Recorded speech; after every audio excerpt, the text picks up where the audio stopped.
Shalom, bertemu kembali dalam Efrata Devotion pada hari ini.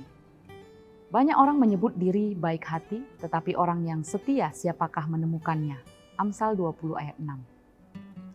Sebuah keluarga sederhana memiliki 8 orang anak yang sulung berkebutuhan khusus.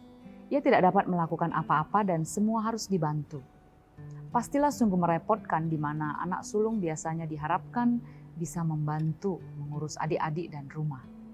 Sebegitu beratnya sampai suami dan istri ini memutuskan untuk menyerahkan anaknya dirawat di sebuah panti khusus anak berkebutuhan khusus. Pada waktu yang ditentukan, anaknya dijemput oleh pengurus panti. Sang suami berkata kepada pengurus panti, "Maaf, kami tidak jadi menyerahkan anak kami ke panti." Pengurus panti bertanya heran, "Bukankah kemarin sudah sangat yakin untuk menyerahkan anak itu ke panti?" Suaminya kemudian berkata, "Tidak disangka istri saya menangis dan berkata bahwa anak ini adalah anugerah terbesar dari Tuhan bagi dia sebagai seorang ibu dan sebagai seorang wanita. Dan ia akan merawatnya sampai kapanpun." Bapak ibu dari anak ini membuat sebuah keputusan yang pastinya ia sudah menyadari bahwa ini tidak akan mudah. Semakin besar anak itu akan semakin sulit untuk mengurusnya. Di samping ia harus juga mengurus 7 anak lainnya dan pekerjaan-pekerjaan rumah tangga. Pasti akan lebih mudah untuk membiarkan anak sulung itu diurus di panti. Namun ibu ini menyadari bahwa ia mengasihi anak ini dan memutuskan untuk berjuang dan setia merawatnya. Bapak ibu yang terkasih, ayat kita berkata banyak orang baik kita temui yang rela menolong dan membantu orang yang lain dalam kesusahan dan yang membutuhkan pertolongan. Namun orang yang setia sulit menemukannya, karena untuk tetap setia itu tidak mudah. Banyak orang hari ini menganggap bahwa jika menyusahkan dan merepotkan sekali, maka itu tidak usah dipertahankan lagi. Capeklah setiap hari disakiti, dikecewakan.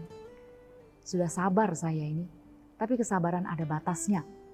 Sudahlah, lebih baik berpisah saja. Begitu juga ketika bergereja dan bahkan beragama. Jika ada sesuatu yang tidak sesuai dengan keinginan, ada sesuatu yang tidak disukai, maka orang hari ini akan cenderung berpindah gereja, bahkan berpindah keyakinan. Kesetiaan tidak lagi diperjuangkan jika dirasa terlalu sulit dan ada yang lebih baik atau lebih mudah atau lebih disukai. Kesetiaan memang harus didasari kasih. Seorang istri atau suami akan tetap setia jika mengasihi. Seorang yang mengasihi Tuhan Yesus juga akan setia kepada gereja dan keyakinannya. Seorang akan disebut setia ketika tetap ada, tetap melakukan tugasnya dengan bertanggung jawab. Sebagai istri, sebagai suami, sebagai orang tua, sebagai anak, atau sebagai orang Kristen. Dalam segala keadaan sulit, keadaan berat, atau menderita sekalipun. Seperti teladan Yesus Kristus yang begitu mengasihi kita, Ia berjuang dengan berkorban untuk menghapus kita dari dosa. Yesus setia sampai akhir, walau sampai harus mati disalib untuk keselamatan kita manusia. Daud pun merasakan kesetiaan Tuhan, sebab Tuhan itu baik, kasih setianya untuk selama-lamanya, dan kesetiaannya tetap turun-temurun. Mazmur 100 ayat 5.